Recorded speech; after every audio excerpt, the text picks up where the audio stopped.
The Cartier Santos could be your one and only luxury watch, and today we're going to talk about why. The Santos strikes an ideal balance between dressy refinements and a utilitarian design. On top of that, it's backed by one of the most famous and well-respected names in the world of luxury watches and jewelry, and it has a history that's equally significant and I think lends even more legitimacy to this watch as one of the icons of the luxury watch world. Alberto Santos Dumont was one of the most famous aviators of the era, and he was also a close friend of Louis Cartier. And Louis Cartier decided to design a sports watch specifically for Alberto Santos Dumont that would capture the sort of utilitarian, hard use case that an aviator and explorer would put their watch through.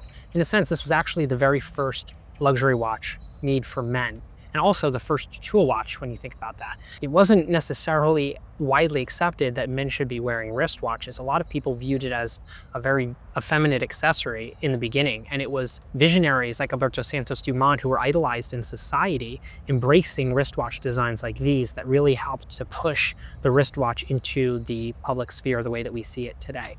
The watch is important historically, and I think that that gives it a certain appeal as a watch that you might want to collect, regardless of if you have one watch or 100 watches. However, I'm making the case that this could be your one and only watch, and the reason is its design.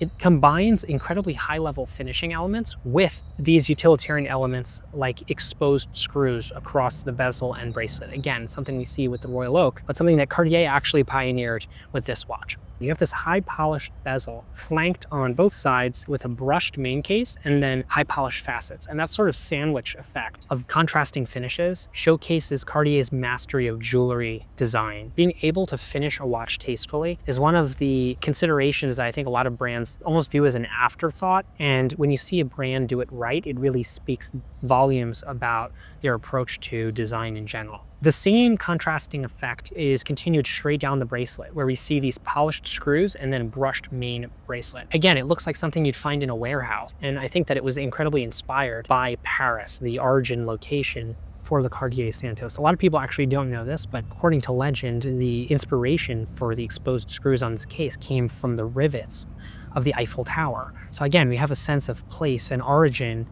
for Cartier that I think adds to the sort of emotional appeal of the watch. The same is true of the dial. When you look at Cartier watches today, you see these stylized Roman numerals, one of the defining attributes of a Cartier watch. But their layout and their aesthetic is allegedly inspired by the streets of Paris and the way that they're laid out, sort of all converging on the same location. And there's sort of a center point on this dial that all the numerals revolve around. It creates, again, a sort of romantic appeal to the watch, which I think is really cool. We have the other iconic elements that we see on Cartier watches, such as the railroad minute track and a sword handset.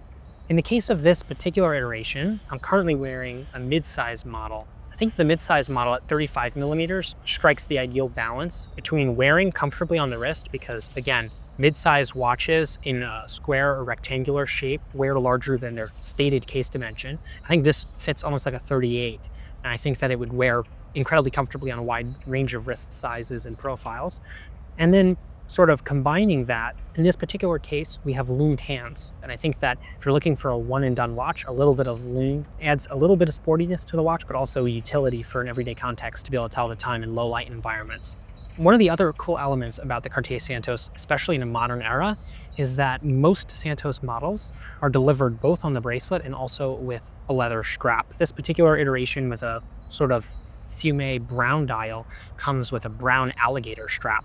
Between the sporty metal bracelet and an alligator strap, you can completely change the personality of the watch. When you actually look at the inside of this watch as well, on the bracelet, Cartier pioneered a very unique quick change mechanism that allows you to just depress a button and then disconnect the bracelet without any tools. It allows you to actually wear the watch in a variety of contexts. A lot of people want to change their strap, but when there are barriers to changing the strap on an everyday basis, you might be reluctant to do so. And I think that by making an easy strap exchange system with Cartier and also including additional straps with the watch, it makes this watch almost an ideal candidate for everyday wear.